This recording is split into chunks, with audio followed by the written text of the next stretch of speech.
Nos encontramos outra vez, depois de uma semana de lutas. A gente tem luta, a gente tem vitória, a gente tem derrota. Isso tudo faz parte da vida. O grande diferencial é que quem luta por nós é o Senhor. Amém? Esse é o diferencial. E a gente vai aprendendo em cada sequência, em cada momento, a gente vai aprendendo quem é Deus, quem nós somos. Isso nos coloca no lugar correto, submissos, diante da potente mão do Senhor. Deus é bom, igreja? O amém tinha que ser um pouco mais forte. Deus é bom, igreja? Ele é grande, poderoso. Nós vamos louvá-lo nessa manhã, nós vamos adorá-lo na beleza de sua santidade. Você que nos acompanha em casa, você pode adorar da mesma forma. Aqui nós vamos nos colocar em pé, você pode ficar em pé aí também. Não ache estranho isso, você pode se colocar em pé, mesmo que a sua mãe, ou seu pai, ou sua avó, ou seu avô ache estranho você em pé diante da TV ou do computador.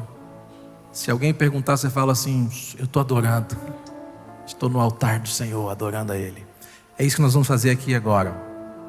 Nós vamos nos colocar em pé e nós vamos adorar aquele que é grande, poderoso, Rei do universo, soberano.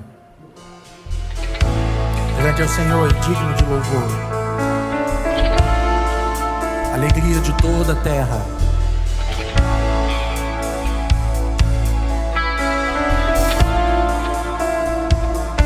Diga comigo. Grande é o Senhor e muito digno de louvor.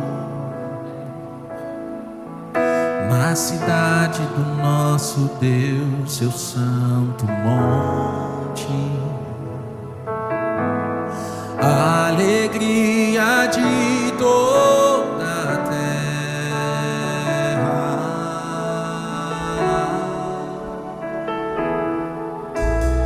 Grande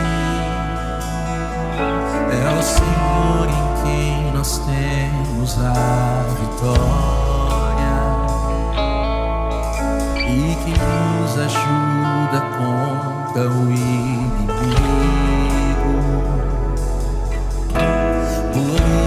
Diante dele nos prostramos,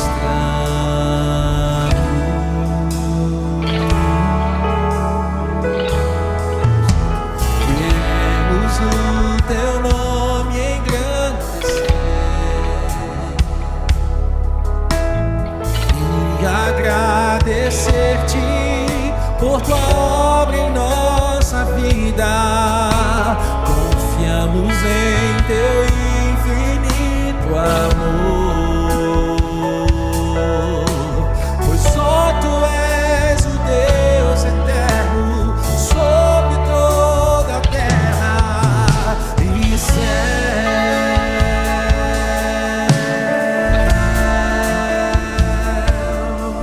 Aleluia. Grande é o Senhor, canta a igreja. Senhor, muito digno de louvor. Na cidade do nosso Deus, seu santo monte. A alegria de toda a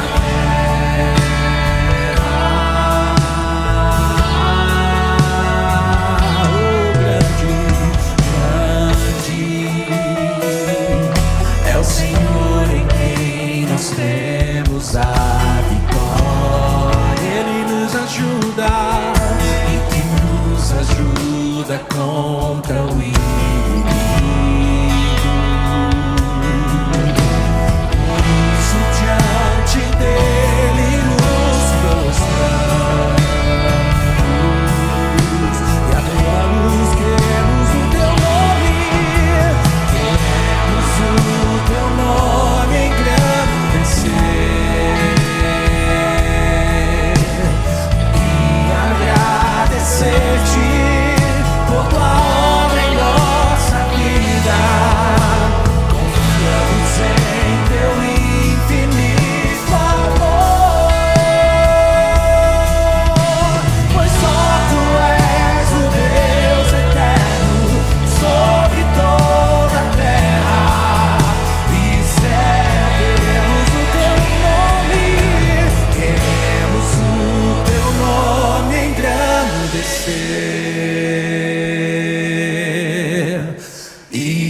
agradecer-te por tua obra em nossa vida.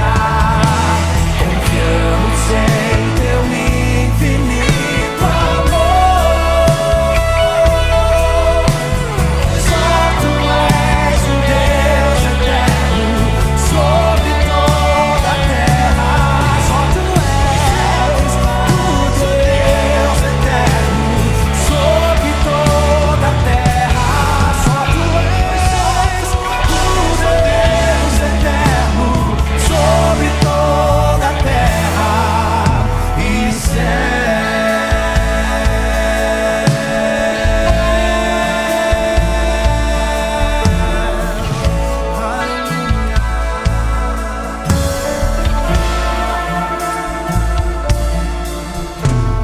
Queremos o teu nome engrandecer e agradecer-te por tua obra em nossa vida. Confiamos em teu infinito amor, pois só tu és o Deus eterno sobre toda a terra e céu.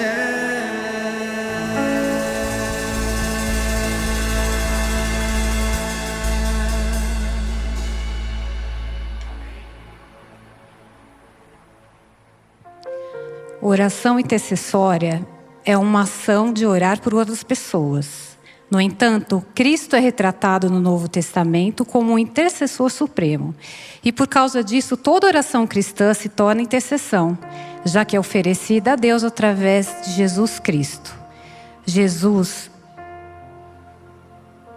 acabou com a distância que existia entre nós e Deus quando Ele morreu na cruz.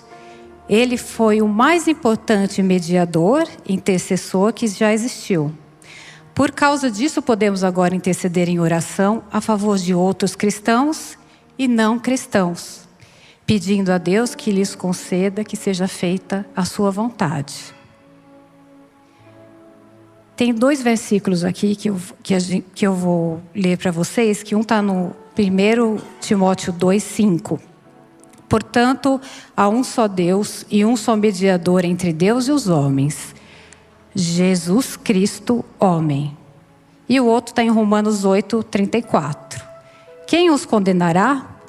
É Cristo Jesus quem morreu, ou antes quem ressuscitou, o qual está à direita de Deus. Com essa ideia na cabeça, vamos orar e depois eu vou fazer uma oração com vocês.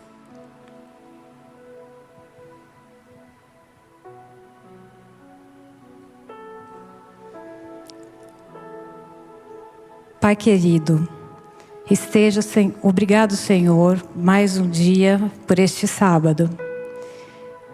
O Senhor ouve e olha cada oração aqui. Senhor, que o Senhor possa manifestar o seu poder em cada vida para que sejamos testemunhas de sua palavra. Palavra essa de amor, vibrante, brilhante e saborosa. Senhor, esteja com cada ministério aqui presente, ministério do audiovisual, do diaconato, da recepção, pastoral e os de louvor. Que cada ministério possa cumprir a sua palavra e levar a sua palavra a todo mundo. Que esteja aberto no Espírito Santo. Senhor, é o que te peço e te agradeço. Em nome de Jesus, amém. Queremos o teu nome engrandecer e agradecer-te por tua obra em nossa vida. Confiamos em teu infinito amor, pois só tu és o Deus eterno sobre toda a terra e céu.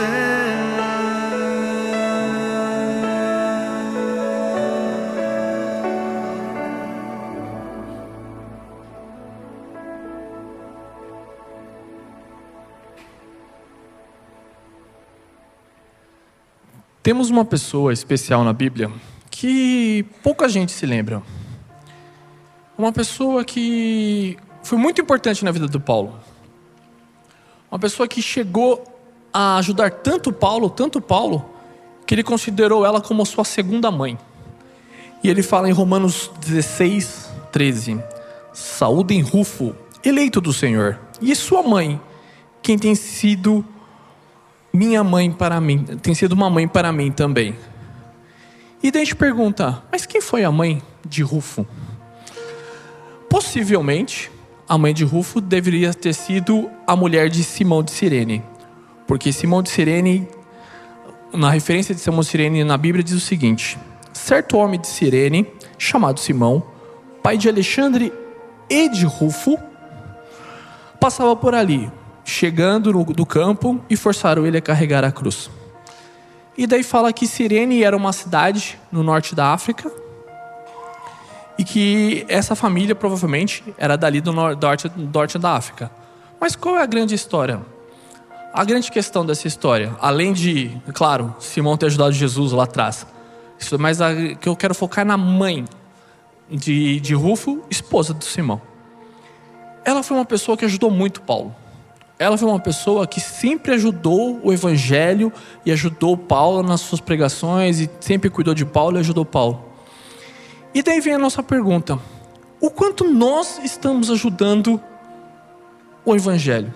O quanto nós estamos ajudando a causa de Deus? Neste momento, os diáconos vão passar as salvas. Vai na frente da sua cadeira, tem um QR Code que você pode pegar e fazer um Pix para fazer a sua oferta e seu dízimo. Para o pessoal da internet, eu vou falar que aí está passando um QR Code, só mirar o seu celular no QR Code, e aí tem um e-mail, que é a chave Pix também, e peço que você mande para nós o comprovante da sua doação, por esse e-mail que é a nossa chave Pix.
Pensamentos, meus dons e meus bens.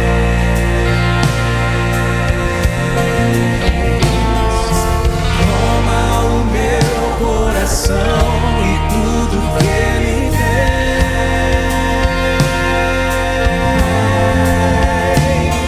Renova, Senhor, meu viver.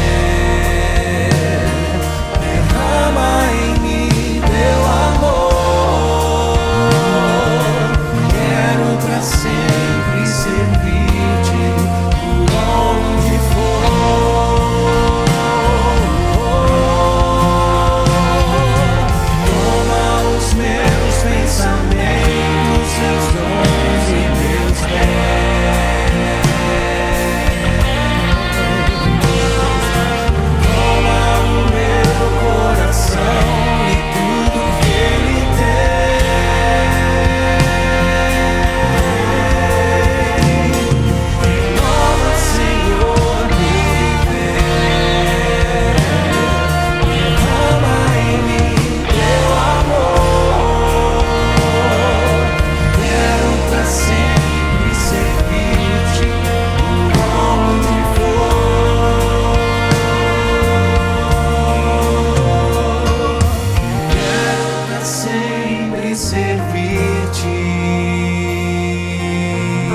Muito obrigado por tantas bênçãos, Senhor. Muito obrigado por podermos contribuir com o seu ministério, Senhor.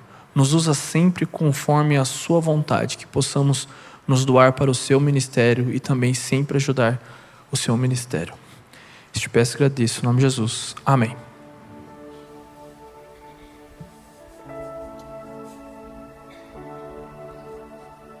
Nós estamos felizes nessa manhã porque temos a chance mais uma vez de estar na casa de Deus. Essa semana alguém mandou uma mensagem para mim de uma pessoa que mandou mensagem para um dos nossos canais, e a pessoa dizia como que era bom estar aqui, como que era bom adorar, porque vai renovando ali as forças, vai enchendo o coração de alegria, de prazer. E às vezes falta isso na nossa vida, né? Essa coisa de ter o rosto vermelhinho. No meu caso não fica vermelho nada, fica tudo mesma cor, mas a gente vai ruborizando, vai se alegrando. Se alegrar no Senhor, a palavra de Deus nos recomenda isso: alegrai-vos no Senhor. E aí Paulo ainda fala assim: outra vez digo, alegrai-vos. Ele reforça essa ideia.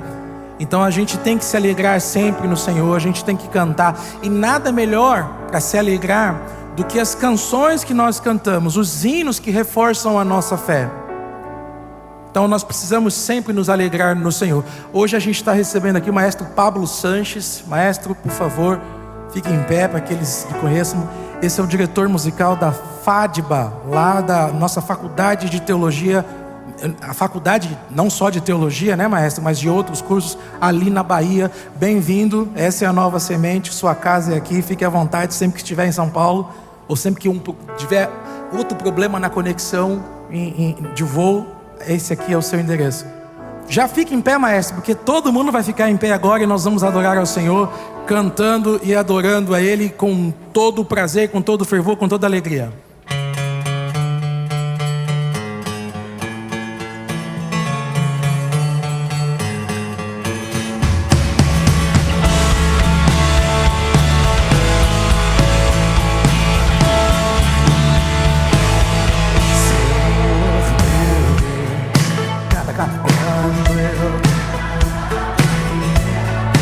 Viva pensar, viva nas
para levar-me ao ar dos filhos. O que vai acontecer? Mostrar-me em gratidão infinda e exclamarei: quão grande és o meu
Eu fico vendo daqui algumas pessoas que ficam assim: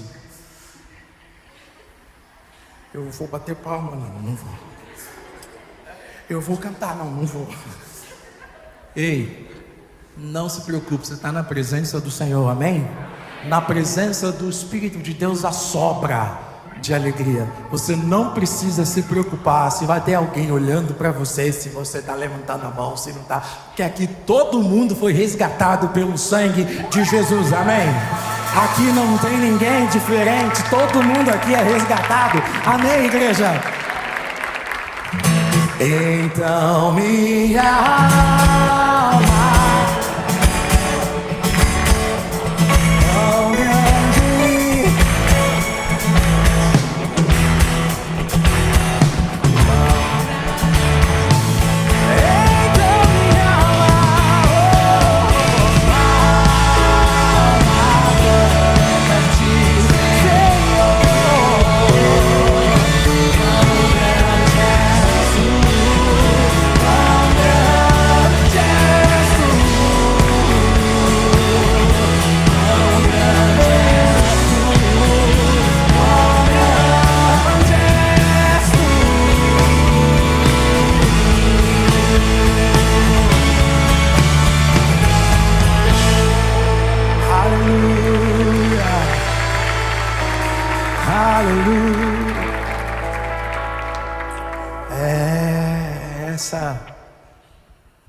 esse é o destino da nossa vida, adorar ao Senhor. É isso. O que nos resta na vida é isso. Não tem mais nada para fazer nessa vida, a não ser adorar ao Senhor, pelo que Ele é, pelo que Ele faz, adorar em todo tempo, adorar com o que somos, com o que fazemos, com a família que temos, adorar nos problemas que temos, nas alegrias, nas tristezas. Adorar ao Senhor é tudo. É o verbo da vida. O verbo da vida é adorar. Na primeira conjugação. Adorar. É o que nos resta. Proclamar o que Ele fez. Dizer quem Ele é. O que você pensa sobre o Senhor? Diga. Fale. A letra desse hino nos ajuda a colocar para fora os melhores pensamentos sobre o Senhor. O mundo precisa saber o que pensamos dele. Diga comigo. Vou contar-vos o que penso de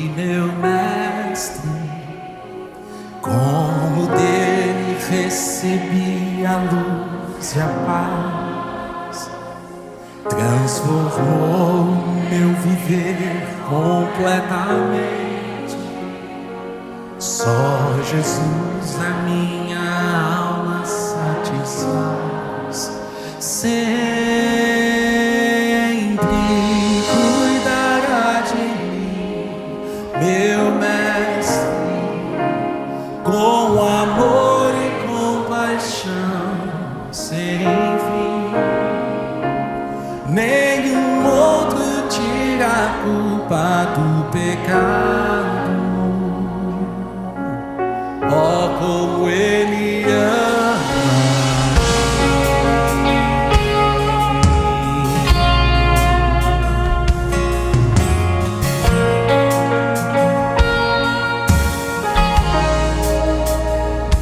Com a vida toda cheia de pecado, na miséria e com todo o coração, o que aconteceu?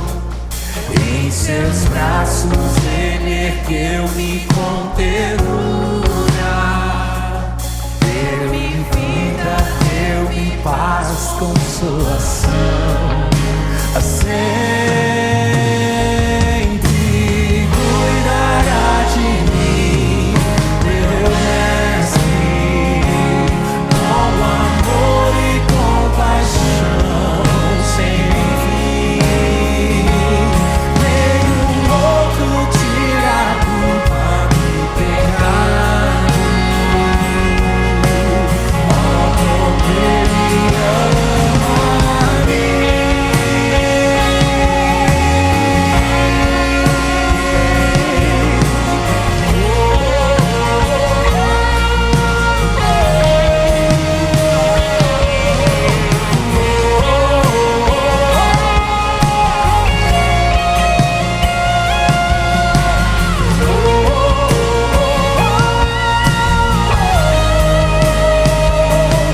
Meu maior desejo agora é honrá-lo, proclamar o que Ele fez pra me salvar, e cantando esse amor inigualável, quero a Deus a minha vida consagrar.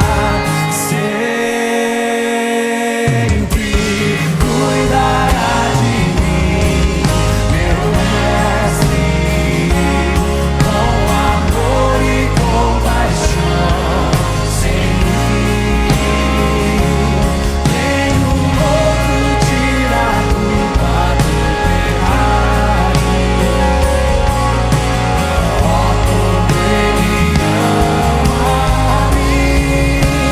Sempre cuidará de mim, meu mestre, com amor e compaixão sem fim.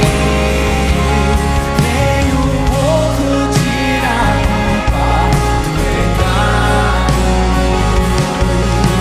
Oh, como Ele ama. Oh, como Ele ama. Oh, como Ele ama. Oh, como Ele ama. Nenhum outro tira a culpa do pecado.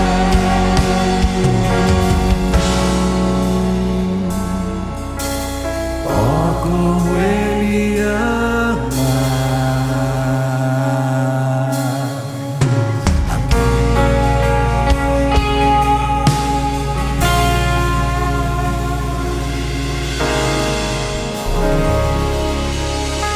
Aleluia.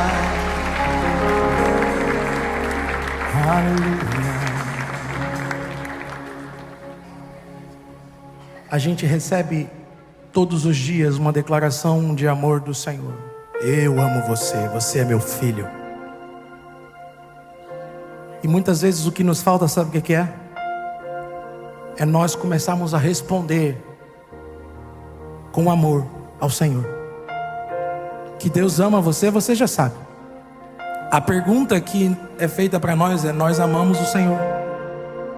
E essa é a resposta que nós temos que dar a Ele. 1000 vezes eu falhei até que encontrei tua palavra, ó Senhor. E hoje se eu cair, não vou mais te ferir. Tua graça me cobre, Senhor.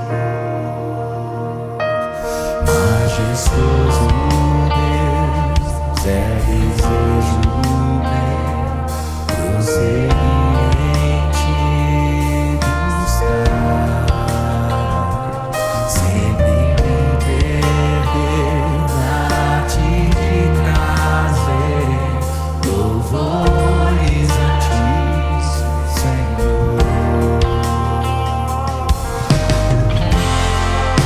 O meu coração coloco em tuas mãos, e tudo o que eu sou, com vestes de louvor, eu vim, ó Senhor, oferecer. Responda agora, diga: no teu altar, na sala do trono, sentado à mesa, contemplando tua beleza, além do véu, no santo dos santos. Sou só um súdito, mas ouço tua voz me chamar.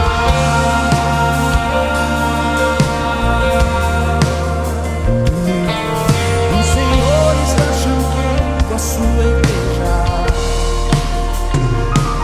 Majestoso Deus, é desejo meu prosseguir em te buscar, sempre me perder na arte de trazer louvores a ti, Senhor. O meu coração coloco em tuas mãos, e tudo o que eu sou,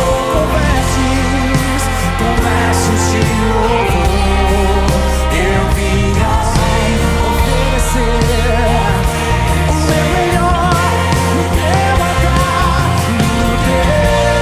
altar, na sala do trono, sentado à mesa, contemplando tua beleza, além do véu, no santo dos santos.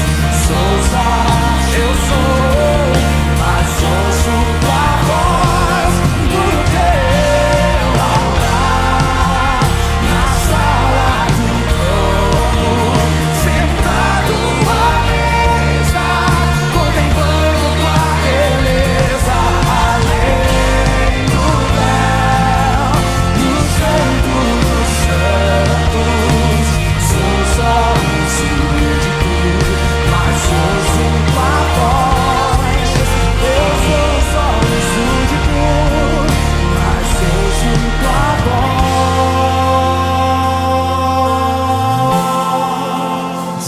me chamar.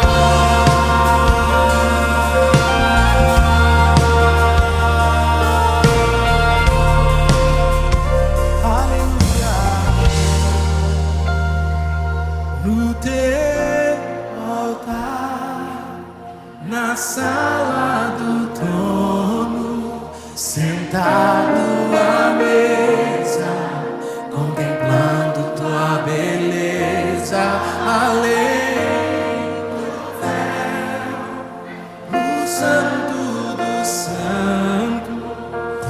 Sou só um súdito, mas ouço tua voz me chamar.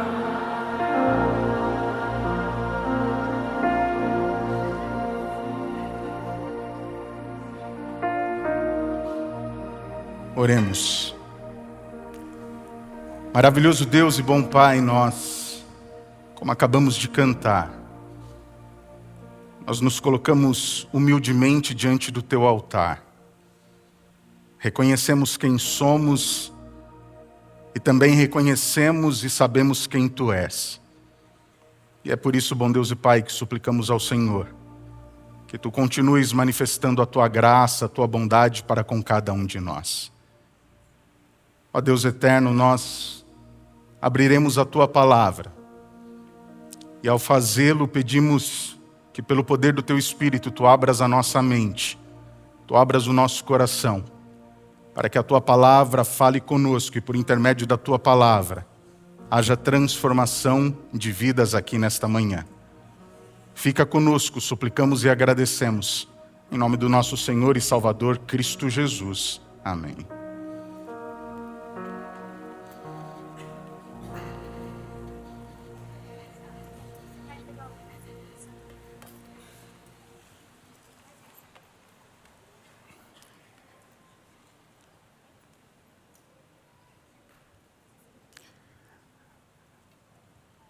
Um bom dia a todos vocês, sejam todos muito bem-vindos. Essa é a Nova Semente, uma comunidade adventista do sétimo dia. E essa comunidade, ela existe desde a sua fundação. Nós nos reunimos aqui semana após semana. E nós temos um propósito muito claro, um desejo, um anelo muito claro, que é o de termos uma experiência real com o nosso Deus. E através dessa experiência, nós rogamos a Deus que pela ação e o poder do Espírito Santo, nós sejamos transformados à imagem do nosso Deus. E para você que nos acompanha pelo nosso canal no YouTube, o nosso cumprimento também, é um prazer tê-lo conosco. E fica aqui o nosso convite para que você possa estar conosco aqui em um sábado, quem sabe aqui tendo a oportunidade de nos conhecermos e juntos adorarmos. O nosso endereço é Rua Cubatão, número 77. Estamos localizados aqui no bairro do Paraíso. Será muito bom, será um grande prazer ter a sua presença aqui. Nós iniciamos na semana passada uma série intitulada Paixão. E quando nós pensamos nisso, essa palavra, ela é uma palavra de origem, ela provém do latim. E ela deriva de uma expressão, de um termo, passe, que vem de pate. No entanto, a palavra paixão, quando você vai nessa questão etimológica, ela tem um contexto diferente daquilo que nós entendemos como paixão nos nossos dias. Hoje, quando nós pensamos em paixão, na maioria das vezes, nós pensamos naquilo que se refere a um relacionamento entre as pessoas, o sentimento de paixão. Mas a verdade é que a raiz dessa palavra nos indica e explica que paixão significa sofrimento. E como nós estamos nos aproximando do período da Páscoa, onde se celebra a Semana da Paixão de Cristo, nós estamos então estudando esses temas. E nós iniciamos esse estudo na semana passada e daremos então continuidade. E sempre que eu penso nessa temática e penso na questão da paixão de Cristo, sempre me vem à mente esse texto. É um texto que está no livro Desejado de Todas as Nações, mas eu tomei a liberdade de pegá-lo na versão que está no livro Libertador, que é uma atualização ali, uma questão semântica, trazendo esse livro com uma linguagem verbal mais próxima dos nossos dias. E olha o que diz esse texto. Seria bom e nos faria bem se diariamente passássemos 1 hora a refletir sobre a vida de Cristo. Devemos estudá-la detalhadamente e deixar que a imaginação compreenda cada cena, especialmente as cenas finais. Olha que interessante. A Bíblia naturalmente nos conduz à figura de Cristo. Quando eu e você estudamos a Bíblia, quando nós lemos o texto sagrado, do Gênesis ao Apocalipse, o personagem central da Bíblia é a pessoa de Jesus Cristo. E a autora desse livro, Ellen White, nos dá um conselho. E é como se ela dissesse o seguinte: Anderson, é extremamente importante que você estude a respeito da vida de Cristo, que você tire uma hora do seu dia para refletir sobre a vida de Jesus Cristo. Mas ela faz uma observação especial no finalzinho dessa citação. Ela diz, especialmente nas cenas finais.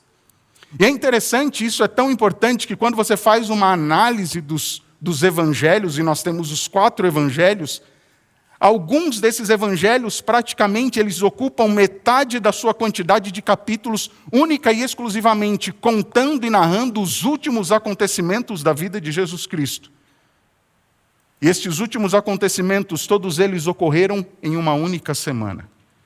Daí decorre a importância de que eu e você realmente paremos um pouquinho para refletir e pensar nos últimos acontecimentos da vida de Jesus Cristo.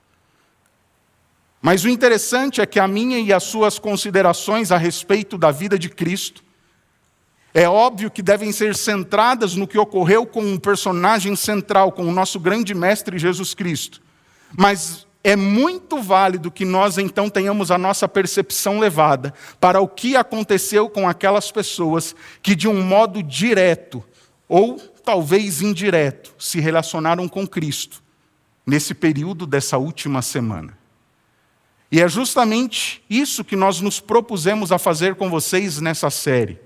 Por que é importante nós analisarmos a vida de algum desses personagens que tiveram contato com Cristo, em especial na sua última semana? Porque todos esses personagens, eles aparecem para mim e para você muitas vezes como que sendo nossos representantes. Eles são um símbolo, um tipo, uma parábola, ou até mesmo como que se fora uma sombra. E é interessante que sempre que nós analisamos a vida destes homens, destas pessoas, nós vamos perceber que aquilo que esses homens vivenciaram, no transcorrer do tempo, desde os dias em que eles viveram, até os nossos dias, isso reverbera e acontece com as pessoas no transcorrer do tempo. Portanto, cada vivência que um desses personagens teve no passado, ela se reflete e se repete nas nossas vidas. Todos estes homens e mulheres que emergiram das sombras, eles desempenharam o seu papel e deixaram então para mim e para você o exemplo daquilo que pode acontecer comigo e com você. E nessa manhã, você tem o tema aí, seu lugar junto à cruz. Nós falaremos então de um personagem em especial, Simão Cireneu. Este será o personagem que faremos algumas considerações. Mas eu gostaria, antes de ler o texto bíblico com você, que você pensasse um pouquinho em uma coisa. Eu não sei se você já parou para refletir e para considerar isso. Mas na minha vida, na sua vida, nas nossas vidas, houve um primeiro encontro e acontecerá o último. Na minha e na sua vida houve um primeiro encontro e acontecerá um último. No entanto, neste interregno, entre o primeiro e o último encontro, no intervalo entre o primeiro e o último encontro, existe uma infinidade de outros encontros. E muitos desses encontros, eles são tão impactantes em nossas vidas, que eles são capazes de mudar o rumo e a direção final da vida de cada uma dessas pessoas. Mas, queridos, atentemos nós e entendamos que apenas um encontro pode transformar a minha e a sua vida em uma vida plena e completa. E esse encontro se dá com a pessoa de Jesus Cristo. E por que disso, pastor?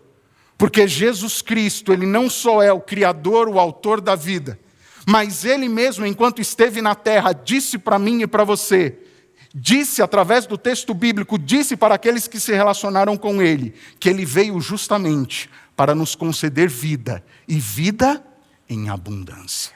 De acordo com o relato do evangelista João, capítulo 10, o verso de número 10. Projetarei o texto aqui, mas caso você queira acompanhar, você pode abrir a sua Bíblia. Evangelho de São Mateus, o capítulo 27, o versículo de número 32.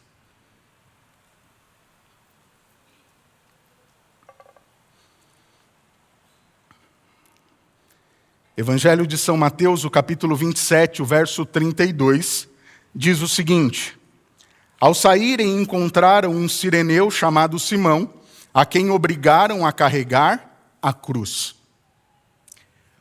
O nome deste homem aparece em 3 evangelhos, justamente nos 3 que nós conhecemos como sinóticos, que são os evangelhos que têm uma mesma perspectiva, um mesmo ponto de vista. Mateus, Marcos, Lucas e João. Ele vai aparecer em Marcos 15, 21 e depois no Evangelho de São Lucas, capítulo 23, o versículo de número 26. O que é interessante aqui, que nesse contexto nós vemos que Jesus aqui está sendo levado para a sua crucifixão. Mas algumas coisas interessantes são importantes que eu e você consideremos e levemos em consideração.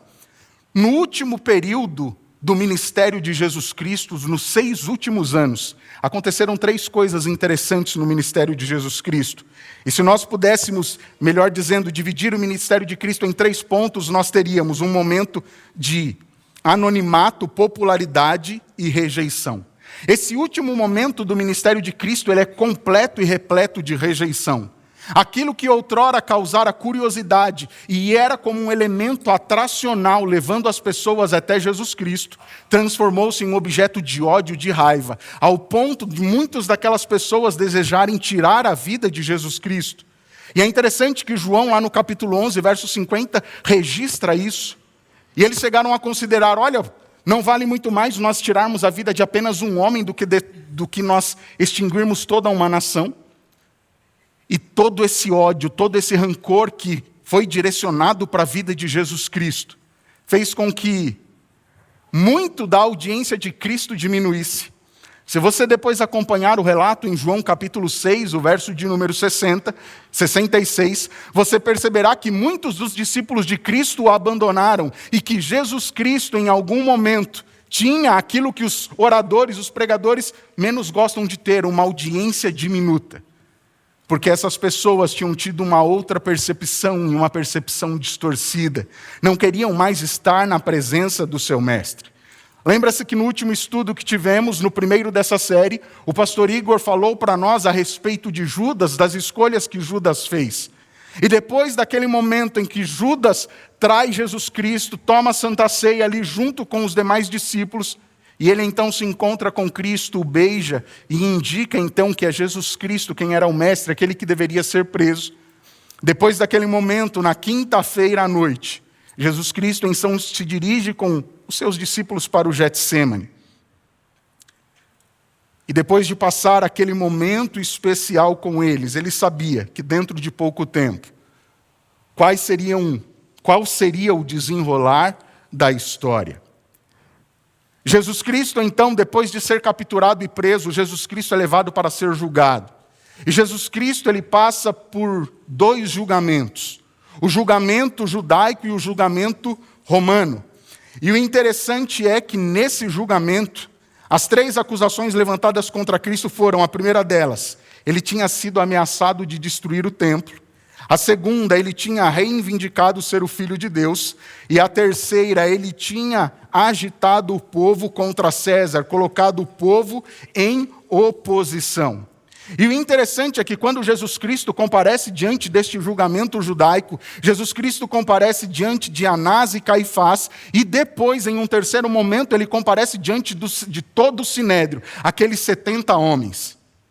Mas aqueles homens que tinham feito toda essa artimanha, procurando conduzir e levar Cristo à morte, eles sabiam que os pontos, que os argumentos que eles estavam colocando diante daquela situação, eles seriam facilmente refutados. Os 2 primeiros pontos que nós mencionamos aqui não teria quase que valor nenhum para os romanos. E sendo assim, sabendo disso, eles tramam então o terceiro e último ponto, dizendo que Jesus Cristo estava se levantando contra César e que ele então queria usurpar o poder. E através destes fatos, Jesus Cristo comparece diante de um julgamento ilegal. Eles queriam de toda forma que Jesus Cristo, principalmente os judeus, que ele se revoltasse, se rebelasse contra eles, mas essa não foi a atitude do nosso Mestre.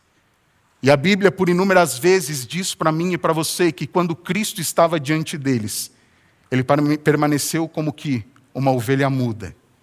E ele não caiu na cilada, nas armadilhas que aqueles homens tinham então colocado.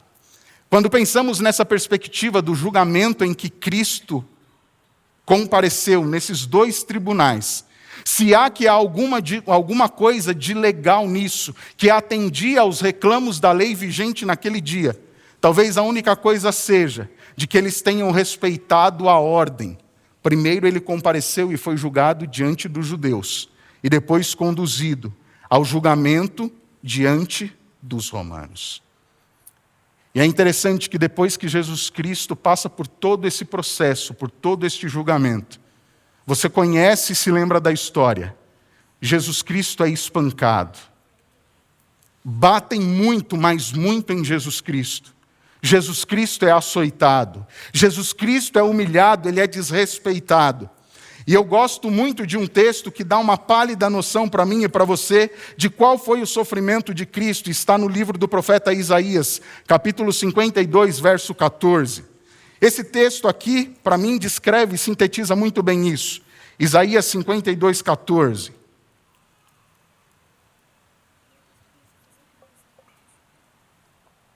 E olha o que diz: como pasmaram muitos à vista dele, pois o seu aspecto estava muito desfigurado, mais do que qualquer outro, e a sua aparência mais do que a dos outros filhos dos homens. Esse era o estado em que Cristo estava. Aqueles que olhavam para Cristo, alguns não podiam nem reconhecê-lo, porque a sua face estava desfigurada. Jesus Cristo, então, eles colocam o patíbulo sobre os ombros de Jesus Cristo. Esse é o entendimento de que Cristo não estava carregando toda uma cruz, mas somente aquela parte horizontal. E eles colocam isso sobre os ombros de Jesus Cristo. E é justamente neste contexto, quando Jesus Cristo, depois de estar exausto física e emocionalmente, é que eles colocam esse madeiro sobre os ombros de Jesus Cristo. Jesus Cristo já tinha em sua cabeça uma coroa de espinhos. E em plena destruição física e emocional, eles começam a conduzir Jesus Cristo ao caminho do Calvário. E é neste contexto, depois de ter passado uma noite sem dormir, todo arrebentado fisicamente e emocionalmente, é neste contexto e neste momento que Jesus Cristo se encontra com Simão, o cireneu. O jornal da Associação Americana de Medicina publicou um artigo muito interessante. E os autores desse artigo foram alguns médicos da clínica de Mayo, que fica em Rochester, ali em Minnesota. E eles dizem o seguinte: criticamente, os médicos interpretaram os aspectos físicos que cercaram a morte de Cristo. Eles concluíram que o suor de sangue no jardim do Getsêmani foi a evidência de que ele estava em estado emocional extremo. O choque da perda de sangue e a extensão pelo formidável esforço físico, esses múltiplos acontecimentos, incluindo a dificuldade de respiração, seguidos de uma aguda falha cardíaca, representaram muito mais do que era possível suportar. Foi neste momento, neste contexto, em que Simão, chamado Cireneu, se encontra com Jesus Cristo. E o interessante é que, embora nós tenhamos não só esse artigo, mas outras análises feitas por médicos e especialistas da área da saúde, embora o sofrimento físico tenha sido grande, nós sabemos e constatamos e entendemos através da Bíblia que o maior de todos os sofrimentos que levou Jesus Cristo àquele ponto e o que lhe afligia, o que lhe torturava, não era o sofrimento físico, mas era justamente a consequência de estar carregando sobre si o peso do pecado de todo um planeta. Naquele momento em que Simão o Cireneu se encontra com Cristo, ele carregava os meus e os seus pecados. Os meus e os seus pecados pesavam sobre ele. E é nesse momento, nesse contexto, que Simão o Cireneu se encontra com Jesus Cristo.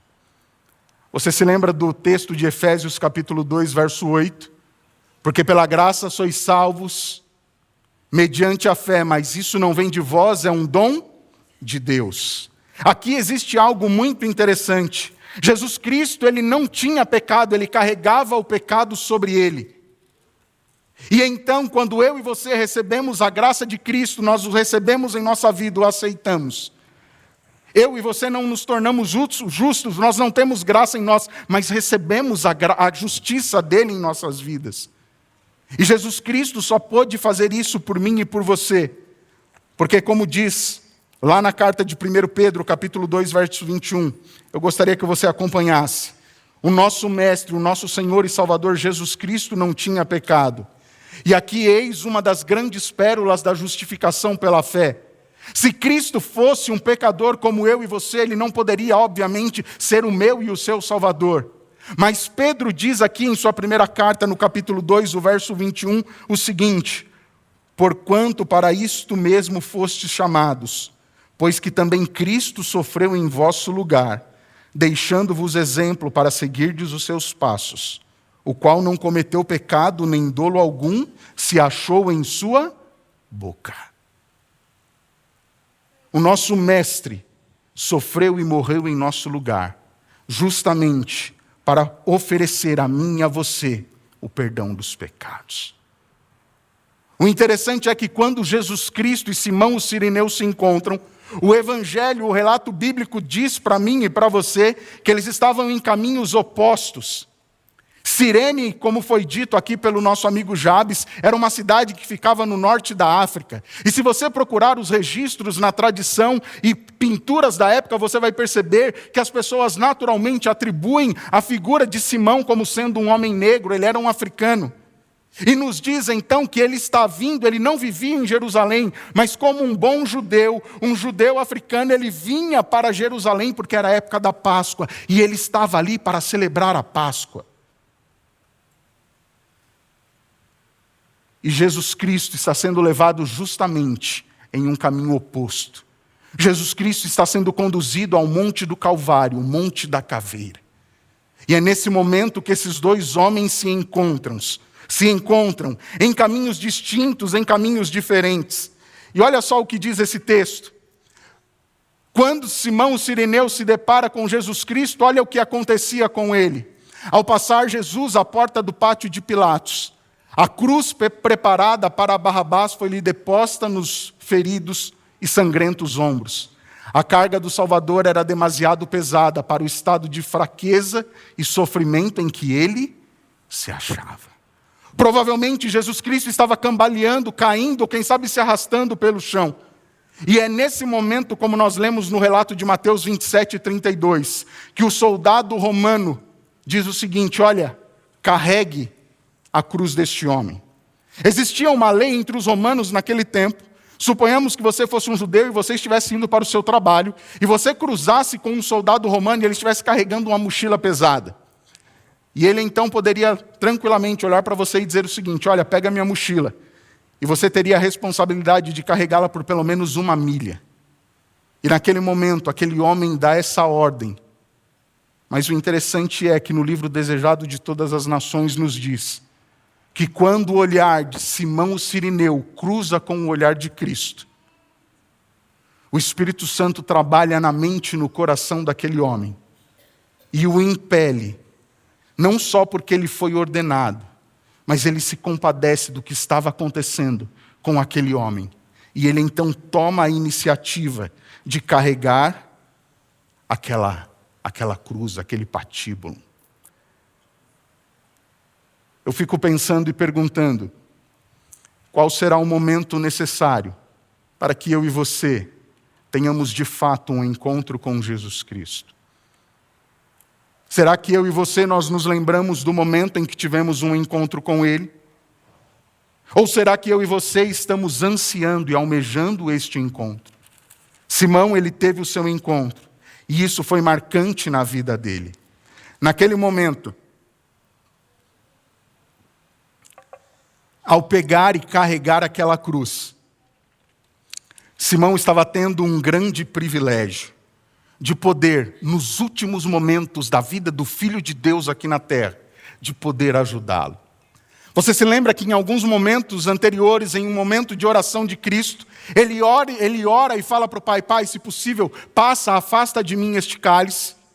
Talvez o fato de Simão ter aparecido naquele momento fosse, quem sabe, como que um acalento para Jesus Cristo, dizendo: olha, filho, você sabe qual a sua missão, a sua obra. Mas naquele momento Simão foi como que um bálsamo, uma ajuda, ajudando e conduzindo, fazendo com que Cristo chegasse ao Monte Calvário para dar continuidade à sua obra. Simão Cirineu, queridos, ele não foi um mero espectador, ele não ficou olhando o sofrimento de Cristo. Simão se dispôs a tomar parte, desfrutar deste privilégio, atuando e agindo, para que pudesse, de alguma forma, mitigar o sofrimento do nosso Salvador. O mesmo privilégio Jesus Cristo, ele concede a mim e a você, de eu e você hoje nos dispormos a compartilharmos não só das glórias benesses, da graça, do amor, da misericórdia, da bondade, do benefício do sacrifício salvífico de Cristo por mim e por você, mas Ele também concede para mim e para você a oportunidade de o servirmos como um discípulo dEle, como Simão Cirineu se dispôs a fazer naquele momento. E aqui existe uma coisa que, com certeza, Simão Cirineu não tinha a mínima noção. Embora ele estivesse indo para Jerusalém para participar da Páscoa, o que Simão Cirineu talvez não compreendesse e entendesse era que diante dele, naquele momento, estava, como diz 1 Coríntios 5:7, Jesus Cristo, o nosso Cordeiro Pascal. Simão talvez não compreendesse que diante dele, diante da sua pessoa, diante dos olhos dele, estavam convergindo o cumprimento de todas as profecias a respeito do Messias e a sua missão de ser colocado no madeiro em prol de toda a humanidade. E Simão Cirineu teve este privilégio. Mas o interessante, queridos, que quando pensamos e analisamos a figura de Simão Cirineu, com todos aqueles que contemplaram aquela cena, e você se lembra, e você pode imaginar, como Ellen White diz que nós devemos fazer, de que Simão Cirineu não estava somente ele acompanhado dos soldados, existiam muitas pessoas, inclusive o texto diz que muitas vezes, muitas da multidão gritavam: crucifica-o, isso desde o momento do seu julgamento. E eu penso que muitas pessoas acompanhavam ali Jesus Cristo, tido como Rei dos Judeus, sendo levado ao Calvário. E quando nós comparamos e contrastamos a figura de Simão o Cirineu com a figura daquelas pessoas, nós naturalmente e facilmente chegamos a uma conclusão. A respeito dessas outras pessoas, elas simplesmente passaram pela história, mas nós não temos registro algum. Mas a história de Simão o Cirineu permanece ao longo de todo o tempo, mostrando para mim e para você que Deus continua colocando à nossa disposição, nos dando o privilégio de tomarmos a decisão de servi-lo ou não. De nos dispormos a ser seus discípulos ou não. O X da questão é: será que eu e você estamos dispostos, assim como Simão, a sofrer como ele sofreu em prol da causa de Jesus Cristo? Abra sua Bíblia comigo, Evangelho de São Lucas, capítulo 23, o verso 26. São Lucas 23, 26.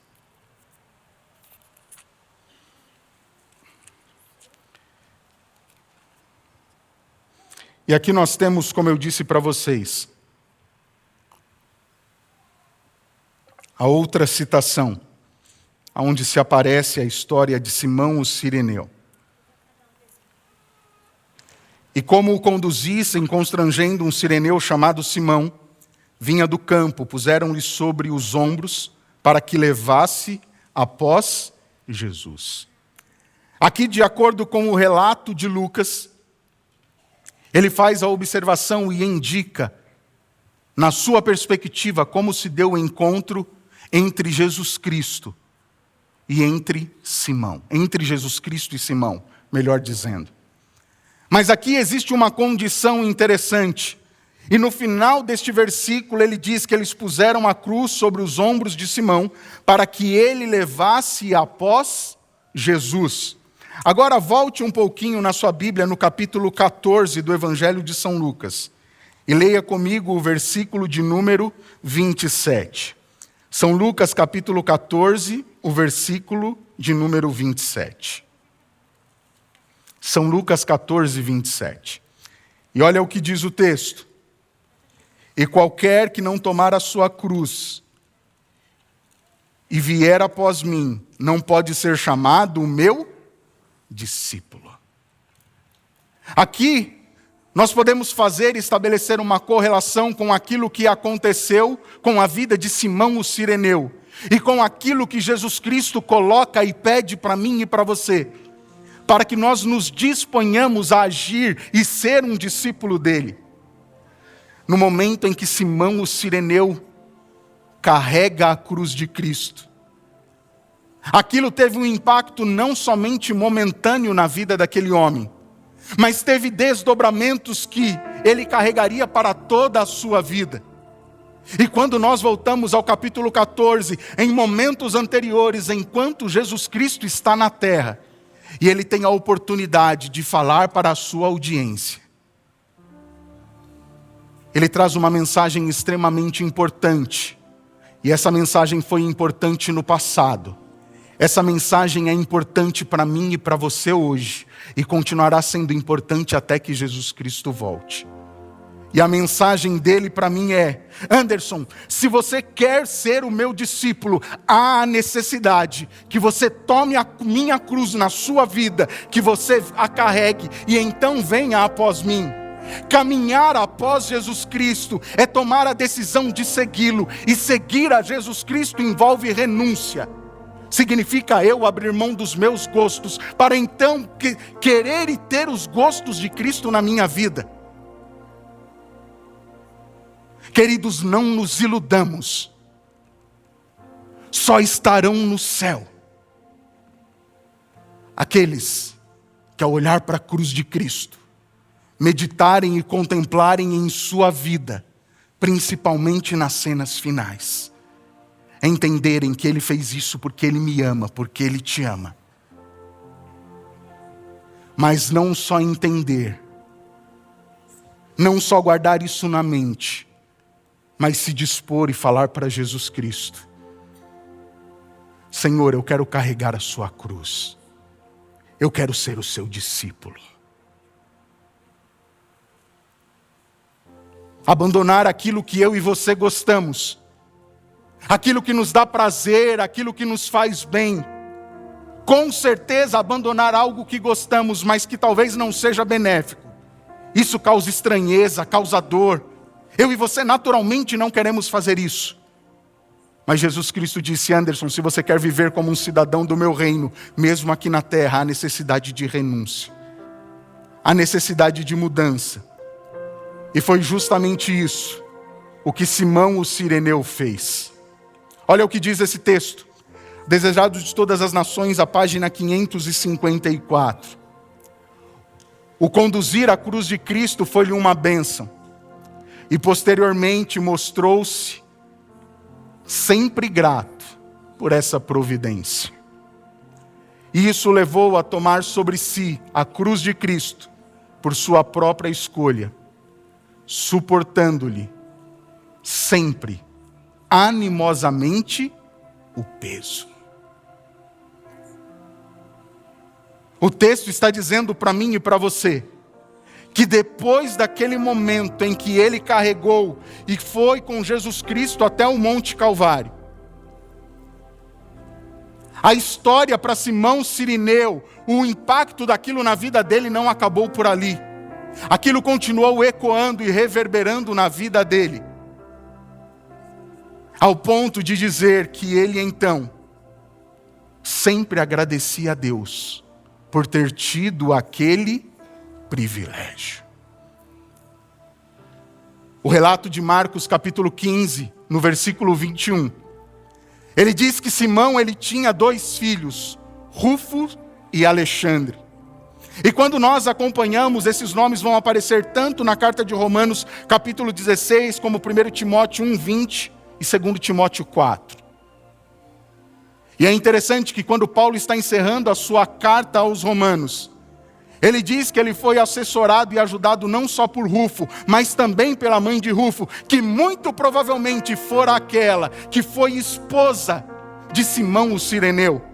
Isso indica para mim e para você que não somente a vida de Simão o Cireneu foi abençoada, mas que a vida de toda a sua família foi impactada pelo que acontecera no caminho do Calvário, quando houve o encontro entre Simão o Cireneu e Jesus Cristo. Querido e querida, se lembre, houve um encontro e haverá um último encontro. Mas nesse intervalo, nesse espaço de tempo entre o primeiro e o último encontro, há o encontro dos encontros, aquele que pode mudar a minha e a sua vida. E esse encontro se dá com a pessoa de Jesus Cristo. Ao ler o texto bíblico, ao ler o texto sagrado, ao ler a Bíblia Sagrada, do Gênesis ao Apocalipse, eu vejo, percebo e entendo que em tudo aquilo que está escrito e descrito aqui, Jesus Cristo, dia após dia, momento após momento, está dizendo e me convidando: ei, filho, quando você me dará a oportunidade de nós nos encontrarmos? Qual será o dia do nosso encontro? E queridos, isso para mim é tão real, isso para mim faz tanto sentido. Eu não estou falando por demagogia ou para que se encaixe no contexto do sermão. Isso para mim é tão real que lá em Apocalipse 3:20, no livro da revelação dele, o livro da revelação de Jesus Cristo, ele diz para mim carinhosamente: ei, Anderson, eu estou batendo na porta da sua vida, do seu coração. Filho, se você abrir a porta, mas só se você abrir, filho, eu não vou arrombar, não vou invadir. Eu respeito a sua escolha, respeito o seu tempo, eu respeito a sua decisão, mas filho, eu estou batendo. Se você abrir a porta do seu coração, ah, filho, como eu ficarei feliz. Você não somente me ouviu batendo, mas você tomou a decisão de abrir. Eu vou entrar. Você vai cear comigo. Eu vou cear com você. E filho, eu tenho certeza, este encontro não será em vão. Este encontro não será em vão. Na minha e na sua vida, houve um primeiro encontro e haverá um último encontro. Mas neste intervalo, eu e você ainda temos a oportunidade de ter o grande encontro com o autor da vida, Jesus Cristo. O meu desejo e a minha oração é que ao nos encontrarmos com Ele, nós façamos como Simão o Cireneu, desfrutemos do privilégio de servir a este Mestre. Que Deus nos abençoe.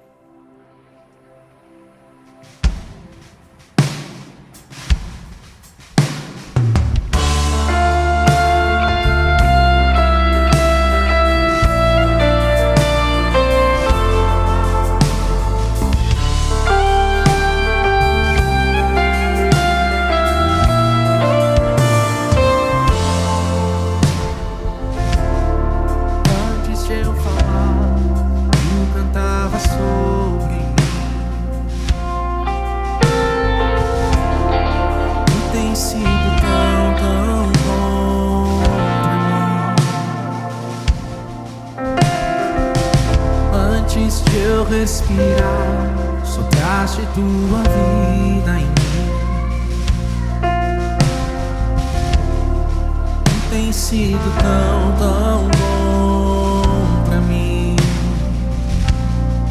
Oh, impressionante, infinito, ousado amor de Deus.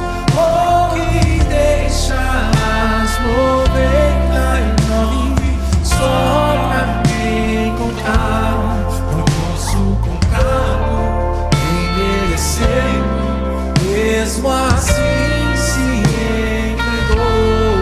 Oh, impressionante, infinito e ousado amor de Deus.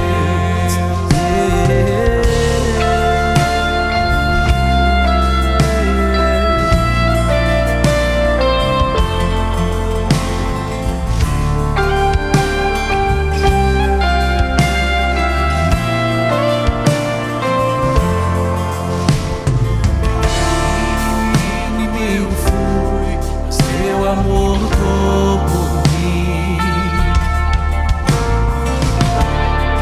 Tu tens sido tão, tão bom pra mim.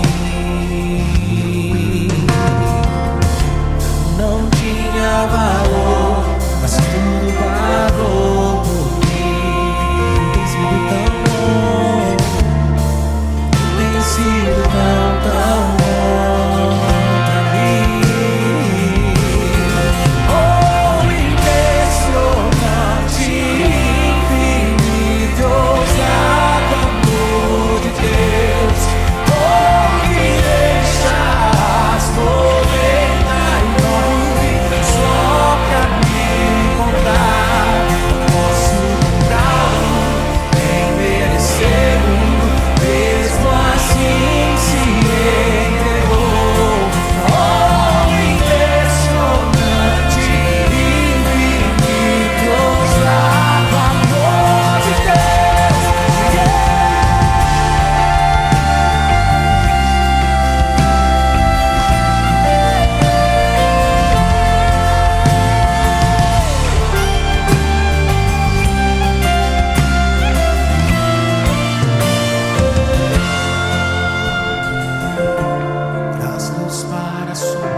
Oh, que deixa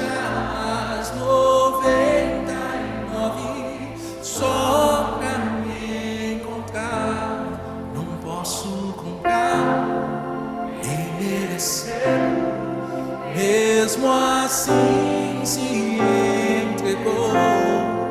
Oh, impressionante, infinito e ousado amor de Deus.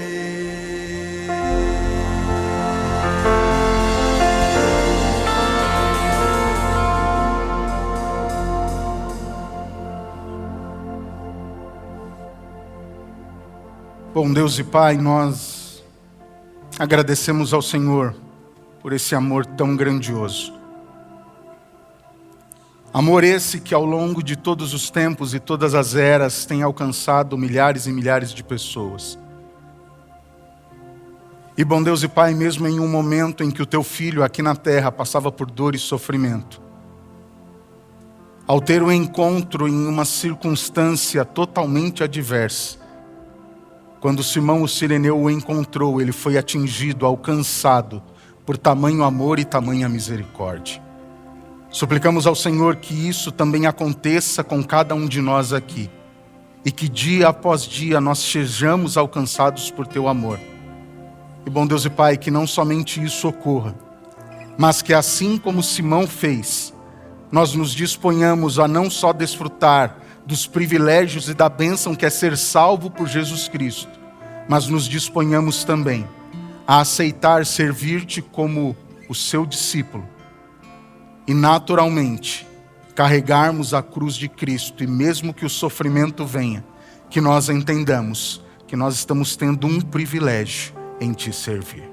Que a tua bênção, a tua paz permaneça com todos nós. Rogamos em nome de Cristo Jesus. Amém. Essa é a nova semente.